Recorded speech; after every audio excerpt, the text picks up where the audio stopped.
I said in the last video I didn't want to just share the wins, right? I wanted to share what it's actually like being an aspiring filmmaker.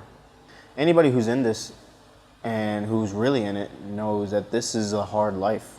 It's facing rejection all the time, and I'm going through that right now a little bit myself, and I just wanted to be open about it and share. Obviously, my film has gotten some success, some great opportunities like, the LA Shorts Festival, and we are semi-finalists for a Student Academy Award. And about 2 weeks ago, I was riding on that high, but I don't know what happened. I've applied to probably 25 festivals, and we got LA Shorts, we got the Student Academy nom, and then I thought from there we were like smooth sailing, right? In my head, if the Academy recognizes you, you're probably gonna get, not all festivals, but a good amount. And then from there, man, we've gotten rejected probably like 5 or 6 times.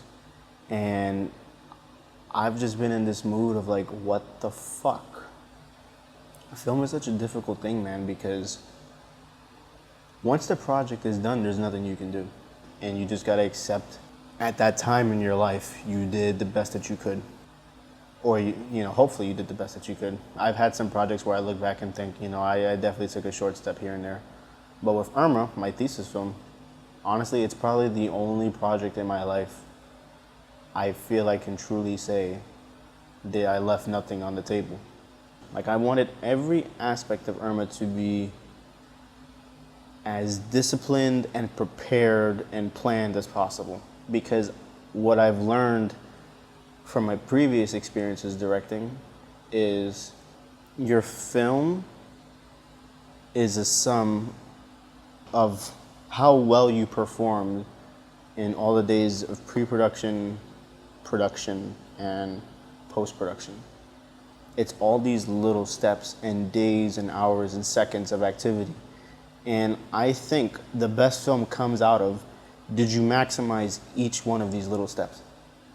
And for Irma, I was very cognizant when we were planning shots, casting, I was in rehearsal. I was very cognizant that all these minor steps were gonna add up to something. And that if I took a shortcut on any one of these, that would appear on the screen.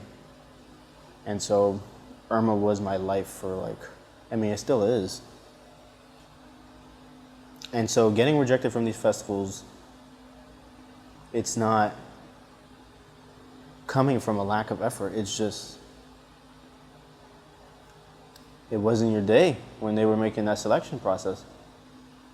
For whatever reason, it just wasn't, it's not in the cards for me. And that's difficult to accept when you can look inside yourself and go, I did everything I could. And I guess there's some peace with that, but there's also some pain. Because what's so daunting about film and what comes next after this for me is this is just a short film. And while I'm very proud of it and I think it's a great short film, somebody is gonna come up to you when you wanna make it in this industry and you're going for your feature or your television show or whatever. And somebody's gonna say, this was really great, now do it again, better and bigger. And it's scary. If I put everything into Irma, how do I know the next thing I do can match it or ideally be even better? There's no guarantee. But that's the risk of this game. It's one of the reasons you hate it, but it's also one of the reasons you love it. You can't create to aim for awards and recognition. I think you drive yourself crazy like that. Right now, yes, it feels good that I'm getting some attention for my work, but I do this for the love of creating. I don't do this to be up my own ass as a director. I've never cared about that.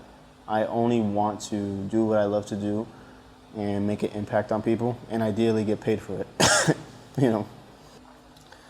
It's also hard because the week I put myself out there online and I was talking about the Student Academy and the LA Shorts Festival and I was making all this content is when the rejection started coming in. I thought I was riding the high train. I thought you know, I couldn't miss. Little did I know what was waiting for me was a lot of rejections. I was on a set, caught COVID, so I was out of commission for like 2 weeks. And then, you know, I was going through some housing and financial stuff. And then all these rejections kept piling on. And I just felt like the world was beating the shit out of me, out of nowhere. You know, I was just doing really, really good. And I just hope our fortune turns around, you know. Obviously, I'm not gonna act like we haven't been very blessed so far. No one can take away what we've accomplished already. But I am an ambitious person. I want to be a successful director. I want more. And I hope if anybody ever sees this, because I'm making this content, obviously nobody's gonna watch it now. I know nobody gives a shit right now. I'm making this content for the people who watch this in the future. Because I would have loved to see somebody talk about these things as they were going through it, not after they've already succeeded and they won all these Oscars, because now it makes it feel like anything they've done is super unattainable. I want to see somebody go through the rough patches of this life and make it. And I'm hoping to be that person for somebody. And so I'm going to keep making content like this. And my last one, you know, it kind of was on a high, right? I'm at a festival, I was sharing the red carpet and stuff like that. But I want to share things like this too. It's very easy to just put out when our film gets selected with the laurel and the night still and the BTS photos that look cool. But I just don't want to be that type of director. Sometimes you lose, you know. And my time to come to win is going to come again. But right now I'm just riding a rough patch. So I hope somebody sees this one day and it's helpful. Because I'm pretty sure one of my next videos will be some sort of a win. So I'm gonna keep trying and I'm gonna film, and whether I succeed or fail, we'll see. But